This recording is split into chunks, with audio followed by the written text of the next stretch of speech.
Alors, on en parle beaucoup, en particulier au travers de ce qu'on appelle les révolutions industrielles. La première, on va dire, comment dire, la métallurgie, le chemin de fer. La deuxième, où on était plutôt sur l'électricité, etc. Là, la nouvelle avancée du numérique, c'est à la fois le numérique et puis aussi les énergies renouvelables. Donc, c'est présent partout maintenant. On est sur un bouleversement de nos sociétés, de nos façons de faire, aussi bien au niveau professionnel que personnel. Donc on y reviendra. Moi, je vais juste me focaliser sur le professionnel agricole. En particulier, pour moi, ce que ça change avant tout, je ne suis pas forcément un technophile.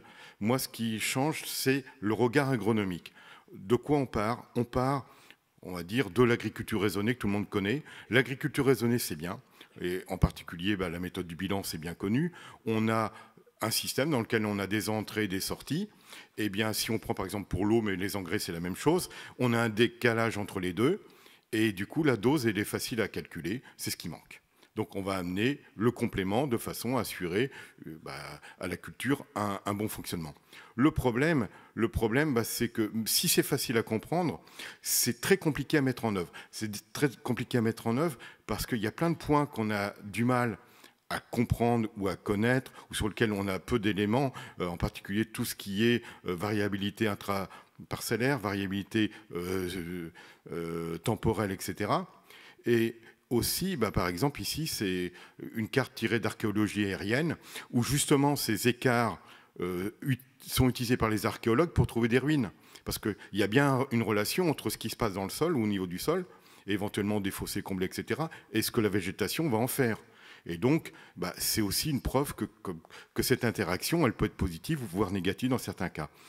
Et aussi, il y a d'autres aspects qu'on oublie quand on fait des modèles, en particulier d'apport, c'est qu'on calcule une dose, mais est-ce que la dose est vraiment bien répartie sur le terrain? Et donc, si elle est mal répartie, eh bien, on n'a pas réussi à aller là où on voulait. Donc, pour toutes ces raisons, même si on fait le plus attention possible, ça ne marche pas bien. Ça ne marche pas bien, il faut passer à autre chose, et c'est le numérique qui nous permet de passer à autre chose. Alors moi, ce que j'appelle l'agriculture mesurée, concept, on va dire, personnel, ce que d'autres appellent la data-driven agriculture, le big data, tout ce que vous voulez, pour moi, c'est tout pareil, ou l'agriculture numérique. Disons qu'on est sur un autre modèle. Le modèle, c'est plus de faire du bilan, c'est de regarder, de mesurer ce qui se passe à un moment donné. À partir de ça, on va donc analyser et calculer une dose, et derrière, on va appliquer cette dose, ces différents aspects. Alors, c'est très général, on peut l'appliquer à plein de domaines, en particulier le premier historiquement, c'est l'horticulture. L'horticulture, eh bien, vous avez une serre dans laquelle on a mis des capteurs, on a regardé ce qui se passe, et on va réguler le climat, la nutrition des plantes. Et donc ça fait 30 ans que ça existe. On faisait de l'agriculture mesurée, on ne le savait pas. Autre aspect, c'est l'élevage. Alors maintenant, on parle de precision livestock farming, mais c'est la même chose. Quand vous mettez des compteurs à lait pour mesurer ce que fait une vache, bien, vous avez une information, on va dire tous les jours, au lieu de l'avoir une fois par mois avec le contrôle laitier, et on peut associer à cette information à la fois le calcul de l'alimentation de la vache, le calcul de sa ration. On a une mesure, on décide d'une alimentation, et derrière, on a le DAC qui va faire l'action. Donc on est bien dans ce triptyque. Et en plus, on peut détecter également des problèmes particuliers, des problèmes de santé, etc. Donc l'élevage, exactement la même chose. Ensuite, eh bien, tout ce qui est culture, alors grande culture, arbo-viticulture, c'est la même chose. On est vraiment dans cette idée de piloter de façon plus précise. Alors je prends souvent une analogie. On est passé pour l'élevage du troupeau à l'individu, à la vache, en agriculture ou en extérieur, grande culture arbo, on passe de la parcelle à la zone, comme on passait du troupeau à la vache. La seule différence, c'est que c'est plus facile d'identifier une vache dans un troupeau qu'une zone dans une parcelle. Et toute la difficulté, elle est là. Comment calculer des zones? Alors, si on reprend historiquement l'agriculture de précision, on s'est un peu trompé parce qu'on pensait que c'était la carte de rendement qui était le point de départ. Ce n'est pas tout à fait vrai, mais en gros, on avait des mesures de rendement. À partir de ces mesures de rendement ou d'autres mesures, on analyse les données et on essaye de savoir ce qu'il faut amener comme engrais à tel ou tel endroit, donc selon les zones. Et puis derrière, on a des outils qui vont permettre de moduler les actions. Alors déjà au niveau du semis, Ensuite, au niveau des engrais, au niveau de la protection phytosanitaire, au niveau de l'irrigation, etc. On peut tout moduler si on veut, ou plutôt si on peut, ce qui n'est pas la même chose. Alors, c'est quand même un changement récent. Quand vous regardez 30 ou 40 ans en arrière, tous les outils nécessaires pour l'agriculture de précision n'existaient pas. Pas de GPS, pas de smartphone, pas d'Internet, pas de SIG. Tout ça, c'est récent. Donc, c'est vraiment un changement qui est permis par les TIC, alors que ça fait plus de 100 ans qu'il y a des gens qui s'interrogeaient sur les capacités sur l'intérêt de moduler des doses d'engrais. Mais on ne pouvait pas le faire. Alors, ça touche tous les secteurs, évidemment, ça je l'ai dit. Mais ça change aussi pas mal de choses. Pour moi, les expérimentations micro-parcelles, c'est plus la peine. C'est plus la peine.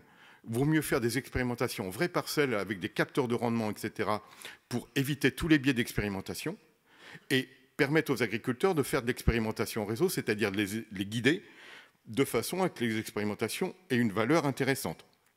Ça change le rôle entre les acteurs, ça change les problèmes de formation, de recherche, de conseil. Et en particulier, pour moi, et ça a été un petit peu dit tout à l'heure par Noémie, c'est que le conseiller, il va devenir un expert. On a besoin de lui, l'agriculteur a besoin de lui pour l'aider à analyser ces données qui n'ont plus rien à voir avec ce qu'il connaissait. Et donc, il a besoin, alors, en même temps, lui, son expertise augmente, mais du coup, il a besoin d'un conseiller qui augmente son expertise. Avec un problème qu'il ne faut pas négliger, qui est tout nouveau, c'est que le conseil peut se délocaliser. Quand vous regardez en France, il y a un certain nombre d'éleveurs de grands troupeaux laitiers dont le conseil n'est plus en France. Le conseiller, il est à l'étranger. Et donc, cette notion de délocalisation du conseil ou de l'expertise, c'est une notion complètement nouvelle et qui amène à réfléchir. Alors, les besoins induits par ce changement, on les retrouve, c'est très simple, c'est d'abord tout ce qui est mesure. Il faut pouvoir mesurer tout un tas d'informations à caractère agronomique de façon la plus exhaustive possible et la moins chère possible. Donc, c'est les deux enjeux. Donc, on va trouver tout un tas de capteurs, qui soient portés par des satellites, des drones, des tracteurs, peu importe, des réseaux de capteurs, tout un tas de choses. Mais surtout, également, en plus des capteurs, il faut que cette information soit géolocalisée. C'est-à-dire qu'elle est une référence géographique. Alors, on parle maintenant de GNSS. Le GNSS, c'est simplement le GPS américain, le GLONASS russe, peut-être Galileo européen, etc. Donc, GNSS, c'est un mot générique. Donc, premier domaine, la mesure. Deuxième domaine, l'analyse et la décision. Il faut pouvoir récupérer les informations, les croiser entre elles. Elles viennent de différentes sources, elles viennent du tracteur d'un constructeur, elles viennent d'un service de télédétection à Toulouse, etc. Il faut pouvoir mixer toutes ces données ensemble, et ça, c'est une partie difficile. Donc, on va retrouver des outils type Internet pour le transfert des données, les systèmes d'information géographique, les SIG, les outils d'aide à la décision. Donc, tout ça va permettre de prendre des décisions entre l'agriculteur et son conseil. Et puis, troisième temps, ensuite, aller sur le terrain, moduler les actions. Et on peut moduler les actions de distribution d'engrais, d'eau, de produits phyto, de semences, etc. D'accord ? Et là, on a tout ce qui est effectivement géolocalisation, isobus. L'isobus, c'est la clé de voûte de l'action modulée, puisqu'on peut faire travailler ensemble des tracteurs d'une marque, des outils d'une autre marque. On l'a vu tout à l'heure dans la diapo. Entre Sulky français et John Deere ou Ro allemand, ça marche. La robotique aussi. Et puis tout ça, c'est un peu comme les mousquetaires. Il y en a un quatrième. Ce que je rajoute, c'est la traçabilité, le retour d'expérience. C'est un autre niveau. Là, on va être plus dans le big data. On parle aussi de data mining, c'est-à-dire accumuler de la donnée, année après année, et pouvoir s'en servir pour apprendre au niveau agronomique. Un peu ce qu'on fait avec les millésimes au niveau du vin. On sait que le millésime de 1965, il avait telle et telle caractéristique. Peut-être qu'on va le retrouver en 2017. Donc, voilà, retour d'information. Alors, si je reprends les mesures, ce que ça change beaucoup, pour moi, c'est la nature des informations et le volume d'informations. Au niveau des mesures, on passe d'un changement d'échelle très fort. On a un changement d'échelle très fort. En gros, si vous prenez le sol, on avait une analyse tous les 10 ans à l'hectare. Maintenant, vous allez avoir 15 000 données à l'hectare. C'est plus la même chose. On ne voit plus les mêmes choses. Donc, ça amène d'autres aspects. Donc, par exemple, on va avoir des cartes de sol, ce que fait GeoCarta, ce que fait Veris aux États-Unis, etc., des cartes de pH, tout élément qui va nous permettre d'avoir de l'information beaucoup plus riche. Et ça, c'est important, c'est cette richesse de l'information. On a aussi, par exemple, les capteurs connectés, ou ce qu'on appelle les réseaux de capteurs. En bas à gauche, vous avez un capteur de papillon. Ce capteur de papillon permet d'avoir une information beaucoup plus riche que ce qu'on avait avant, c'est-à-dire les pièges qu'on allait relever une fois par semaine. Vous avez des papillons qui se collent sur un piège, vous regardez au bout d'une semaine combien il y en a de collés. Là, on a l'information toutes les heures. Ça veut dire qu'on est capable d'avoir une dynamique des vols de papillons et voir si on met si on rassemble l'information de tous les pièges, une dynamique, par exemple, entre la Camargue et Lyon, ce qu'ils ont fait l'année dernière. Et donc, on sait à quelle vitesse les papillons remontent la vallée du Rhône. Donc, une information que même les entomologistes les plus pointus n'avaient pas. Et c'est ça, en ce sens-là que je parle de richesse. Alors, également, tout ce qui est capteur embarqué sur machine. Les capteurs embarqués sur machine, ça devient une richesse également, parce que ces capteurs, au départ, ils étaient faits pour piloter, optimiser le fonctionnement de la machine, mais pas, on peut aller plus loin. On peut aller plus loin parce que on va pouvoir utiliser cette information au niveau agronomique. Donc, on change la nature de l'information. Donc, on doit, au niveau agronomique, on peut, au niveau agronomique, utiliser ce changement parce qu'il est porteur d'informations et de connaissances. Bien, quand vous avez une parcelle qui semble homogène, que vous faites une analyse de sol à l'hectare, vous avez toute chance de passer à côté de la zone un peu différente. Pas de bol, on est passé à côté. Si on veut ne pas passer à côté et qu'on veut faire de l'analyse de sol, il faut multiplier le nombre d'échantillons. Mais là, l'agriculteur, il va dire stop, ça me coûte trop cher. Donc, on peut faire des mesures indirectes, comme une carte de sol, avec de la résistivité. Donc, on voit qu'il y a une zone qui se comporte différemment du reste de la parcelle. On a le contour de cette zone et on va faire 2 prélèvements, un dans la zone en question, un dans le reste de la parcelle. Donc on va faire ce qu'on appelle des prélèvements ciblés. C'est-à-dire qu'on fait toujours des prélèvements de sol, on fait toujours des mesures en labo, mais on les fait de façon complètement différente. Au lieu de les faire au hasard, on les fait en fonction de la réalité du terrain. Mais dans ces cartes, vous avez par exemple des frontières entre des zones très conductives et des zones très résistives. Ce qui est intéressant, c'est de savoir pourquoi au niveau agronomique. Et par exemple ici, eh bien, vous avez en 1 mètre ou 2, une profondeur de sol qui n'a rien à voir. 40 cm d'un côté, 1,60 m de l'autre. Évidemment, la culture va se comporter différemment des 2 côtés de la frontière. Dans un cas, on a un problème de réserve en eau, dans l'autre cas, on ne l'a pas. Et donc, évidemment, au niveau du rendement, ça va se connaître. Donc, en ayant cette information, qui ici est une information pérenne, on va pouvoir éventuellement choisir une stratégie de travail du sol, d'implantation de culture, etc. Pareil pour le piège à papillons, on a une information temporelle extrêmement intéressante. Et elle est d'autant plus intéressante que l'agriculteur est connecté à d'autres pièges, qu'il partage l'information avec d'autres. Parce que là, du coup, on a un territoire qui est maillé. Comme les stations météo de Météo France, hein, c'est la même idée. On peut optimiser, par exemple pour des betteraves, l'implantation de ces betteraves. Donc, on peut gagner au niveau agronomique. Évidemment, cette information de géolocalisation des graines, on peut l'utiliser. Par exemple, lorsqu'on fait, chez un autre constructeur ici, on fait des courbes, eh bien, on peut continuer à aligner les graines et on peut faire de la densité variable selon le rayon de courbure entre l'extérieur et l'intérieur de la machine. On peut aussi faire varier les doses de semences, etc. Et puis aussi, on peut récupérer cette information et avoir une information graine par graine des conditions de semis.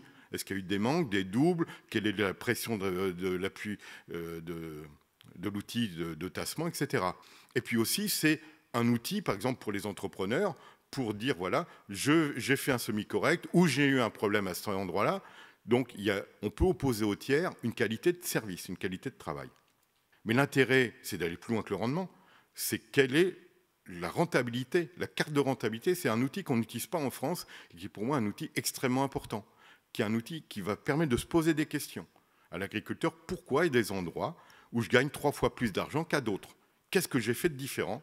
Ou qu'est-ce qu'il faudrait que je fasse de différent, soit pour équilibrer, soit pour dépenser moins là où je gagne moins?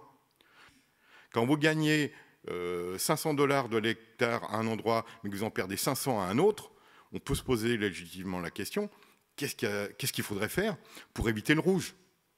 Ça permettrait de monter la rentabilité de la parcelle. Donc le côté économique est extrêmement important parce que pour moi, c'est le point de départ de la réflexion agronomique. Si on a cette information-là en entrée, eh bien, on peut aller plus loin et chercher des solutions. Chercher des causes d'abord. Pourquoi c'est comme ça? Et sur une parcelle, il y a plein de causes. Il y a au moins une quarantaine. en passant de la densité de semis jusqu'aux dégâts de sanglier, mais elles peuvent être cumulées, elles ne sont pas forcément les mêmes sur toute la parcelle. Et puis aussi, il y a une valorisation possible donc, au niveau individuel de ces données et aussi au niveau collectif. Pour moi, c'est important de faire attention, de se dire oui, les données, il faut faire attention à ce qu'on ne nous les vole pas, etc. Mais en même temps, il faut savoir les partager et les valoriser ensemble. Si on est trop frileux, on est assis sur un coffre-fort fermé à clé. Pour moi, le big data, c'est un bon outil, mais il faut le manipuler correctement. Il faut un regard métier, sinon on va dire n'importe quoi. Et ça, c'est le plus dangereux de tout.